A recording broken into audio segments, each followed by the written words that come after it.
Jesse here. Today we're going to talk about houses for under $5,000. And of course, this is youkouldbe.com, ukudb.com. And I'm pretty sick today, which is why you can't see my face, because I'm lying in bed and I just don't feel like turning the camera on. So, like I said, today we're going to look at houses, or actually one house for less than $5,000. It is $5,000, but you would purchase it for less than that. So I'm just going to pop open Mississippi. Of course, there are a lot more deals in other places, Cleveland, anywhere in Ohio, Tennessee, Georgia, Alabama, just lots of deals all over the place, but I'm going to look at Mississippi today. And usually what I do is I just look for houses under $20,000, and that's it. I then go over here to the price, click on that twice. That shows the cheapest house first, and of course this is on HUDHomestore.com. I forgot to mention that. And there's this house right here. You'll notice that the listing period is exclusive. That means that only owner-occupants, nonprofits, government agencies can bid on it, and then it'll open up to investors, I believe, on the 11th. So go ahead and pop this open. It's a pretty interesting looking property. 3-1, a little over 1,000 square feet. I'm actually going to pull it up on Zillow, but I just wanted to show you guys a few things first. If we go over here to the addendums page, you can see the property condition report, and pull that up. And these reports are better at telling you what's wrong with the property than letting you know that the property is in decent condition. So you can see here, if you were to take your time on this, that there's no central AC, but there were some window units there. I bet they're gone by now. This says that the electrical wiring did not work at any of the outlets when they tried to test the system via generator. I've found that this typically isn't that big of a deal most of the time. Now, sometimes, of course, people will just go and yank out all the wiring, but I don't think that's the case in this house. I think that there's probably something going on closer to where they actually hooked up their generator. So I doubt that's a major issue just from other things that I've seen on this particular property. There's a gas stove in there if nobody's broken into the house yet, and it says that there's also a fridge present that's full of rotten food, so probably worked when the tenant left, or the homeowner. I've almost never seen a property condition report where it passed the water supply test. They almost all say that the system did not hold pressure. That's not something I usually worry about. This says that at the time the hot water heater was still there, and of course the list goes on and on, but most people don't even realize that you can check this property condition report at HUDHomestore.com, so I wanted to show that. It's under addendums. Also, there's some other things that are sometimes useful here. If you're in the flood zone, sometimes there will be an environmental report that will let you know if you're in the flood zone, so that's useful for some people. I'm going to go ahead and pop this same address open in Zillow.com just because there's more pictures and it's just a more user-friendly environment. I do not like Zillow for the most part, but it is useful when you're doing a little bit of internet analysis. I'm going to go ahead and pop this picture open, and we'll take a look at the pictures. These were recently added. You can see this is one thing that I've noticed. And don't forget, you're buying a house for $5,000, probably $4,000 if no owner occupants or investors jump on it quick enough. But you'll notice that there's no place for a shower, and that's going to be a problem for a lot of people that want to rent the property, especially if you want to get $650, $700. So, what I would probably do in this case is put a shower curtain up, nylon shower curtain, build this wall up all the way to the top, tile everything in, and then you can get a, I'm going to click on this, yeah, it changed the page, but you can get those special types of faucets that actually show the pipe going all the way up. You might have to notch this out a little bit, but you can get creative with it and put a shower head up right here, and you can take yourself you can make a shower curtain rod that goes 90 degrees, and then basically it's an L shape, so it hooks into the wall right here, forms an L, and then comes out this way. So that's one thing that you would have to do, one repair. Of course, this thing is going to need new floors anywhere that there isn't hardwood. This parquet flooring right here, it looks like parquet flooring unless it's tile, but you could probably leave that as long as none of the parquet is ripped up. If it was ripped up, I would probably try and replace those few pieces that are messed up and restain over it. More hardwood flooring here, more parquet flooring here, nasty carpet right here, unless, that could actually be plywood, you can't really tell. But my point here is that this is not a bad looking house, at least from the pictures. They could be totally different when we go inspect the property. This house is $5,000, and it may be worse than it looks in the pictures, but if you look at 100 of these $5,000 properties, I guarantee you'll find one that you can make a crap ton of money off of. So that's why I showed you this. Now let's go ahead and take a look at the next thing, which is how much we can pull in and rent. Right now I'm looking at this and I'm thinking that we could definitely get this house up and running for no more than $15,000. Even if we have to go in and do major plumbing repairs, major electric repairs, we can still get this house up and running for a total, and that's including the purchase price of the property, of less than $15,000. So I want to see, for that to happen, that means I need to profit $500 a month off of my rent after all my other expenses and so on and so forth come out, like taxes and insurance. We need to still profit $500 a month to get our money back in 2.5 years if we put 15 grand into this house. So I'm going to go over here to rentometer.com just to give me a rough guesstimate of what we can bring in.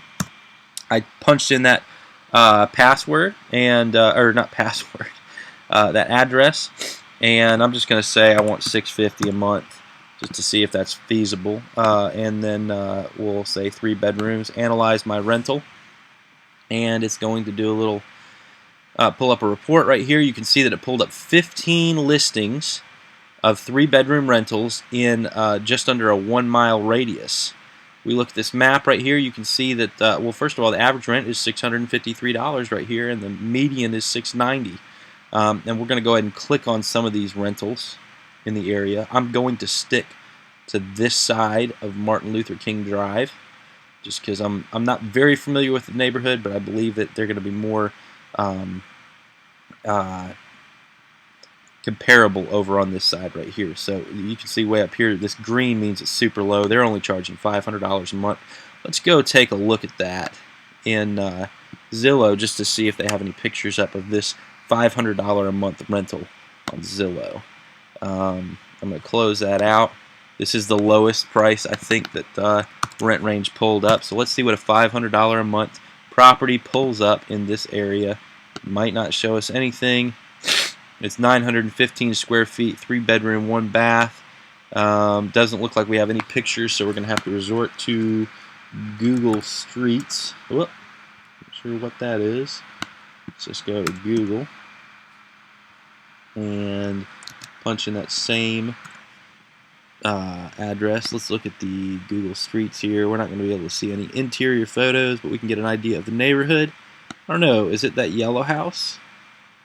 Or is it this house? Either way, you can see kind of an idea of the neighborhood. Just these real small houses right on top of each other, kind of like the one that we're looking at purchasing, but I would say that it's not quite as nice of a neighborhood. We don't have sidewalks going up and down the street like we do on Campbell Street.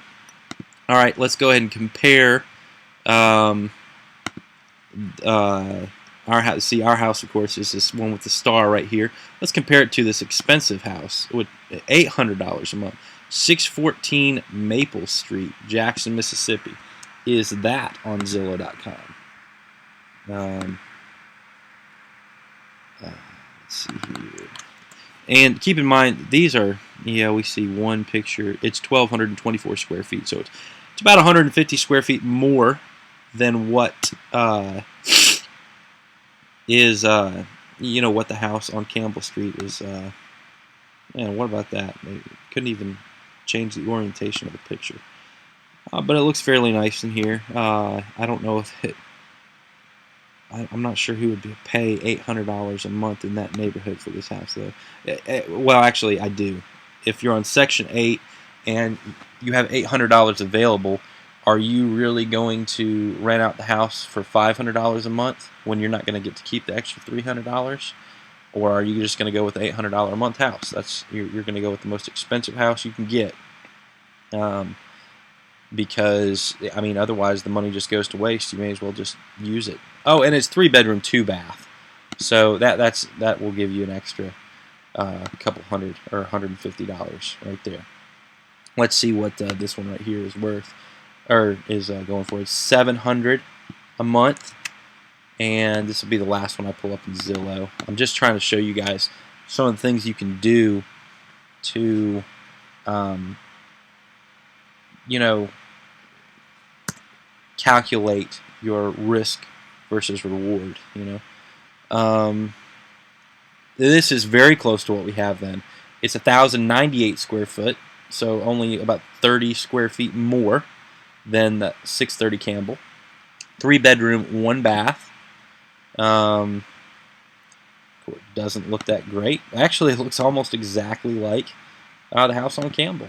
Looks like they've done some work on the flooring and the painting. It looks fairly nice. Look at that. You know, they just used what they had. They replaced the flooring with some other flooring, and it's not even stained to match. You can do that. You know, it doesn't take much extra work to throw on a little bit of stain. You don't have to sand your hardwood floors down and restain them the exact same color when you're working in lower income neighborhoods. Of course, you want to give them the nicest house that you can, but you also need to make it cost effective. You want to get as much return for your money as possible. So I'm a big fan of making a property functional and clean, safe, functional, and clean. And then everything else, you know, when it comes to luxuries, those are bonuses, but you shouldn't get caught up in the luxuries. You want to take care of your tenants, but don't forget that you're not charging them $1,500 a month for these properties, at least not in this particular market. Maybe you would if you were in Arlington or somewhere like that. Of course, you'd probably be charging way more than that. But you know, that's what we're doing. So I think that you could be very safe to say that you could rent your property out on 630 Campbell Street for $650 a month, which means you can afford a budget of $15,000. You'll get your money back in, you know what, let's just say $13,000 just to be safe. So because we don't know what kind of expense. Well, no, we're going to say $15,000 because I forgot to show you guys the taxes on this property are less than $300. So even with taxes and insurance, you're looking at $1,000 right there, and you know, you have some money for extra repairs, you know, that might come up. So I think that $15,000 is safe to say that you can still get your money back in 2.5 years if you only charge the average rent. Of course, we would still try to charge $700 a month, and you know, if we had someone in Section 8, we should have no problem getting that. So these properties are all over, and if you live in Ohio, if you live in Tennessee, parts of Arkansas, Macon, Georgia, Roswell, Georgia, you know, just all over, Pensacola, even Florida. Well, I just said Pensacola, didn't I? You can do really, really well. So if you're not in an area that has properties like this, if you live in California, you really need to consider moving. Sure, you can invest long distance, but you're not going to get the same advantages that us locals have. So that's my 2 cents for today on properties for $5K and under. I hope that was helpful. As always, go to youkouldbe.com for tips, tricks, and advice on real estate investing. That's ukudb.com. I'm Jesse Wright, and I'll see you tomorrow.